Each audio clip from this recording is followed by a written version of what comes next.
Hello नमस्कार। आपका एक और फिर से हार्दिक स्वागत और अभिनंदन। आज की इस वीडियो में हम करेंगे हिंदी में जो है पर्यायवाची शब्द। पर्यायवाची शब्दों को जो है इस वीडियो के माध्यम से जो है कवर किया जाएगा, जिसमें कि हम आ और ई से संबंधित जो जो भी पर्यायवाची शब्द बनते हैं उन सभी तमाम शब्दों को आज हम इस वीडियो के माध्यम से कवर करेंगे। तो चलिए शुरू करते हैं वीडियो को। Let's begin. पहला है अंग। अंग का पर्यायवाची शब्द कौन कौन से हैं? अंग के हैं अंश, अवयव, हिस्सा, भाग। ये इसका अंग से संबंधित रहता है। जैसे कि कोई अंग है, अंग अंश किसी चीज़ का अंश हो गया, अवयव हो गया, हिस्सा हो गया। जैसे कि किसी के भाग में जो है कोई हिस्सा है या फिर भाग हो गया। तो ये सभी तमाम जो है पर्यायवाची शब्द जो है अंग के रहते हैं। नेक्स्ट है अंधकार। अंधकार का जो अर्थ होता है अंधेरा, और इससे संबंधित जो पर्यायवाची शब्द कौन कौन से रहते हैं? एक तो रहता है तम। तम को भी अंधकार कहा जाता है, और तिमिसा को भी अंधकार कहा जाता है, और तिमिर को भी अंधकार कहा जाता है, और धवांत को भी अंधकार कहा जाता है या अंधेरा कहा जाता है। ये यानी कि जो अंधकार के पर्यायवाची शब्द रहते हैं। नेक्स्ट रहता है अग्नि। अग्नि के पर्यायवाची है पावक, ज्वाला, अनल, दहन, वही, वैश्वानर, धूम्रकेतु, कृषाणु, जातदेव, आग। तो ये रहते हैं अग्नि के पर्यायवाची। नेक्स्ट रहता है अनुपम। अनुपम के पर्यायवाची हैं अणुण, अनूण, अपूर्व, अद्वितीय, अद्भुत, अतुल, अनोखा। कौन कौन से रहते हैं अनुपम के पर्यायवाची? अनूण, अपूर्व, अद्वितीय, अद्भुत, अतुल और अनोखा। नेक्स्ट रहता है अन्वेषण। अन्वेषण के पर्यायवाची रहते हैं अनुसंधान, खोज, गवेषण, जांच, छानबीन, पूछताछ, शोध इत्यादि जो है अन्वेषण के पर्यायवाची रहते हैं। नेक्स्ट है अभिमान। अभिमान के पर्यायवाची रहते हैं अस्मिता, अहंकार, यानी जो कि घमंड, उसको अहंकार कहा जाता है। तो ये नेक्स्ट रहता है अहम भाव, अहम मान्यता, आत्म श्लाघा, गर्व, घमंड, दर्प, दंभ, मद, मान, विद्याभिमान। तो ये जो है अभिमान के पर्यायवाची रहते हैं। मोस्ट इम्पोर्टेंट रहता है इसमें, जैसे कि अभिमान का जो रहता है, जैसे कि गर्व, कोई गर्व महसूस कर रहा है अपने आप के ऊपर, या घमंड महसूस कर रहा है, या अहंकार का भाव है। तो ये सभी तमाम जो है पर्यायवाची शब्द रहते हैं अभिमान के। अब नेक्स्ट चलते हम अमृत की तरफ। अमृत के पर्यायवाची रहते हैं सोम, सुधा, अमीय, पीयूष, मधु, अमी, सुरभोग। इनमें इम्पोर्टेंट रहता है, एक तो रहता है सुधा अमृत का, पीयूष भी इम्पोर्टेंट है, कई बार पूछा गया है, और सुरभोग भी कई बार पूछा जाता है परीक्षाओं में, और सोम भी पूछा जाता है। तो वैसे तो हमने जो है सभी करने हैं ये अमृत से जो भी पर्यायवाची शब्द जो भी यहाँ पे दिए गए हैं स्क्रीन पर, सभी को हमने जो है याद करना है। पर फिर भी आपकी जानकारी के लिए मैं बता दूं कि जो इम्पोर्टेंट रहते हैं, जो बार बार पूछे जाते हैं, वो उनको हमें ज़्यादातर जो है याद रखना है। सोम, सुधा, पीयूष, मधु, सुरभोग, ये बार बार पूछे जाते हैं। नेक्स्ट रहता है अरण्य। अरण्य का जो है पर्यायवाची है जंगल, वन, कानन, अटवी, कांतार, विपिन। ये किसके? अरण्य के। नेक्स्ट है अशुभ। अशुभ का अर्थ होता है घोड़ा, और इसके जो पर्यायवाची है कौन कौन से? तुरंग, है, घोड़ा, घोटक, वाजी, सिंधव। ये इसके तमाम जो है पर्यायवाची रहते हैं। नेक्स्ट है असुर। असुर होता है दानव, ठीक। और दानव से संबंधित यानी कि असुर को क्या क्या कहते हैं? धनुज, दानव, दैत्य, राक्षस, तमीचर, निशाचर, निशीचर, सुरारी, रजनीचर, यातुधान, इंद्रारी, ये जो है पर्यायवाची रहते हैं असुर के। नेक्स्ट है अन्य। अन्य क्या रहता है? कटक, दल, सेना, फौज, चमू, अनिकिनी, ये इसका रहता है। नेक्स्ट है आंख। आंख का अर्थ होता है नेत्र जो है, और आंख को क्या क्या कहा जाता है पर्यायवाची में? नयन, दृग, लोचन, चक्षु, अक्षि, नेत्र। ये वेरी वेरी इंपॉर्टेंट है, इसमें पूछा जाता है दृग। दृग ये अभी परीक्षा में आया भी था, और इसके साथ ही चक्षु भी इम्पोर्टेंट है, अक्षि भी इम्पोर्टेंट है, लोचन भी इम्पोर्टेंट है। नयन से आप समझ जाएंगे नयन, और नेत्र से भी आपको समझ आएगा, आंख से संबंधित नेत्र, नयन। और जो जो इम्पोर्टेंट बता रहा हूँ वो रहेंगे दृग, दृग, लोचन, अक्षि, चक्षु, इनको आपने याद रखना है। नेक्स्ट रहता है आंगन।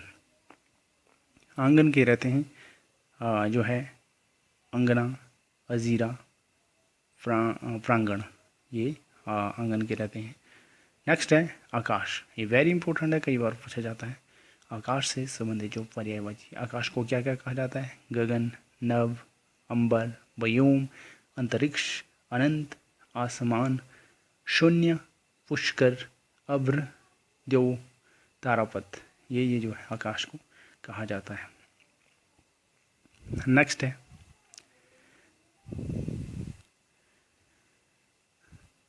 अनंत। अनंत का अर्थ होता है जो कि खुशी देने वाला होता है, उसको अनंत कहा जाता है। और इसको क्या क्या कहते हैं जो है आनंद से संबंधित पर्यायवाची रहते हैं? सुख, हर्ष, प्रसन्नता, प्रमोद, उल्लास, आह्लाद, ये जो है आनंद से संबंधित रहता है। नेक्स्ट है आम से संबंधित जो पर्यायवाची रहते हैं। आम को आमर भी कहते हैं, रसाल भी कहते हैं, पिक बंधु भी कहते हैं, संकार, सहकार भी कहते हैं, अतिशोर भी कहते हैं, अमृत फल भी कहते हैं। नेक्स्ट है आश्रम। आश्रम को मठ भी कहते हैं, विहार भी कहते हैं, कुटी भी कहते हैं, अखाड़ा भी कहते हैं, और संघ भी कहते हैं।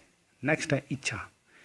ये वेरी इंपॉर्टेंट रहता है, इच्छा से संबंधित भी पूछा जाता है। आकांक्षा, अभिलाषा, मनोरथ, सफरिया, चाह, कामना, इहा, वासना, ये सारे इच्छा के रहते हैं पर्यायवाची। नेक्स्ट है इंद्र। इंद्र से संबंधित जो है कौन कौन से पर्यायवाची रहते हैं? इंद्र को सुरपति भी कहते हैं, देवराज भी कहते हैं, महेंद्र भी कहते हैं, मधवा भी कहते हैं, शचीपति भी कहते हैं। शचीपति यानी कि इंद्र देव की पत्नी थी शची, इसके नाम से जो है उनके नाम से शची के पति यानी इंद्र। तो शचीपति, पुरंदर, सुरेंद्र, देवेंद्र, मेघवाहन, पुरोहित, या सब, ये सारे तमाम जो है इंद्र से संबंधित जो है पर्यायवाची रहते हैं। नेक्स्ट है इंद्राणी। इंद्राणी कौन है? इंद्र की जो है ये ऊपर था इंद्र और नीचे इंद्राणी। इंद्र वधु, इंद्र की वधु इंद्राणी, मघवानी, शची, शतावरी, पोलोमी, ये सारे जो है इंद्राणी से संबंधित रहते हैं पर्यायवाची। नेक्स्ट है ईश्वर। ईश्वर भी जो है बार बार पूछा जाता है, ये भी इंपॉर्टेंट रहता है। ईश्वर से संबंधित कौन कौन से पर्यायवाची रहते हैं? परमात्मा। ईश्वर को हम परमात्मा भी कहते हैं, परमेश्वर भी कहते हैं, भगवान भी कहते हैं, ब्रह्मा भी कहते हैं, जगदीश भी कहते हैं, अगोचर भी कहते हैं, अनंत भी कहते हैं, जगन्नाथ भी कहते हैं, परमेश भी कहते हैं, जगत प्रभु भी कहते हैं। तो ये तमाम जो है शब्द जो है ईश्वर से संबंधित रहते हैं पर्यायवाची। नेक्स्ट है उक्ति। उक्ति को हम कथन भी कहते हैं, वचन भी कहते हैं, सुक्ति भी कहते हैं। नेक्स्ट है उग्र। उग्र का अर्थ है जो है उग्र को प्रचंड भी कहते हैं पर्यायवाची में, उत्कंठ भी कहते हैं, तेज भी कहते हैं, महादेव भी कहते हैं, तीव्र भी कहते हैं, विकट भी कहते हैं। किसको? उग्र को। नेक्स्ट है उचित। उचित का अर्थ हो जैसे कि ठीक, उचित उत्तर हो गया, यानी कि सही, ठीक, ये इसका होगा। इसमें इसका अर्थ है जो है ठीक या सही, और तो इसमें कौन कौन से पर्यायवाची हो गए, जैसे कि हमने ठीक बताया भी तो यहाँ पे भी ठीक आया इसका अर्थ। और मुनासिब, वाजिब, समुचित, युक्ति संगत, न्याय संगत, तर्क संगत, योग्य। यानी कि जो पॉजिटिव व्यू में इसमें हमने लेना है इसको उचित का। ठीक है, उचित का अपोजिट होता है अनुचित। तो सही में यहाँ पे पर्यायवाची पूछे गए हैं तो पर्यायवाची रहेंगे जो जो हमने यहाँ पे ऊपर चर्चा की जिसके बारे में। नेक्स्ट आता है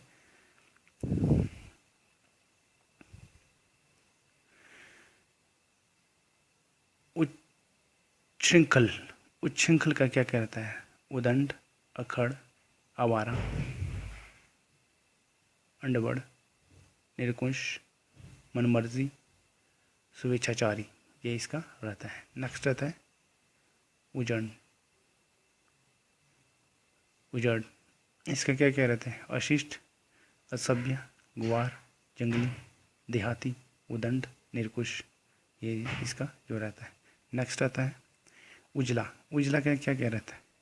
पर्यायवाची उजला का होगा उज्ज्वल, श्वेत, सफ़ेद, धवल, ये इसका उजला का रहेगा। नेक्स्ट रहेगा उजाला। उजाला का पर्यायवाची कौन क्या क्या रहेगा? प्रकाश, रोशनी, चांदनी।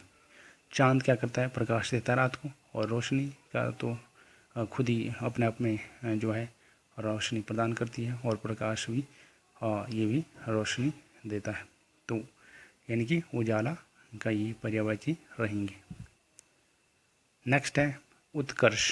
उत्कर्ष का रहेगा समृद्धि, उन्नति, प्रगति, प्रशंसा, बढ़ती और उठान।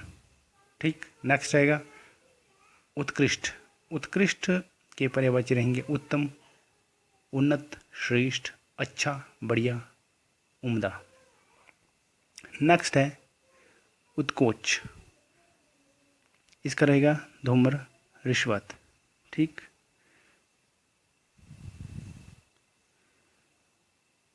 नेक्स्ट है उत्पत्ति। उत्पत्ति के पर्यायवाची रहेंगे उद्गम। उत्पत्ति के रहेंगे उद्गम, पैदाइश, जन्म, उद्भव, सृष्टि, आविर्भाव, उदय। नेक्स्ट है उदार। उदार से संबंधित क्या क्या रहेंगे पर्यायवाची? मुक्ति, छुटकारा, निस्तार, रिहाई, ये इसके रहेंगे पर्यायवाची। नेक्स्ट है उपाय। उपाय के पर्यायवाची क्या क्या होंगे? युक्ति, साधना, तरकीब, तदवीर, यत्न और प्रयत्न, ये किसके? उपाय के। यानी कि उपाय, हमें कोई उपाय मिल गया, कोई जो है तरकीब मिल गई, है ना, इस तरह का जो है शब्दों का इस्तेमाल किया जाता है। तो ये जो है उपाय के पर्यायवाची रहेंगे। नेक्स्ट है उधम। उधम का जो पर्यायवाची कौन कौन से रहेंगे? उपद्रव, उत्पान, धूम, उलड़। नेक्स्ट रहेगा ऋषि से संबंधित कौन कौन से रहेंगे? मुनि, साधु, यति, सन्यासी, तत्वज्ञ, तपस्वी, ये जो है ऋषि से संबंधित पर्यायवाची रहेंगे। नेक्स्ट है ऐक्य। ऐक्य का कौन कौन से पर्यायवाची रहेंगे? एकत्व, एका, एकता, मेल, ये इसके पर्यायवाची रहेंगे। नेक्स्ट है ऐश्वर्य। ऐश्वर्य के पर्यायवाची कौन कौन से रहेंगे? समृद्धि, विभूति इत्यादि। नेक्स्ट है ओज। ओज का पर्यायवाची रहेंगे तेज, शक्ति, बल, वीर्य। इनमें क्या होता है? ओज यानी कि शक्ति, बल, वीर्य, तेज, ये रहेंगे इसके पर्यायवाची। नेक्स्ट है ओचक। ओचक का रहेगा अचानक, यकायक, सहसा, ये इसके पर्यायवाची रहेंगे।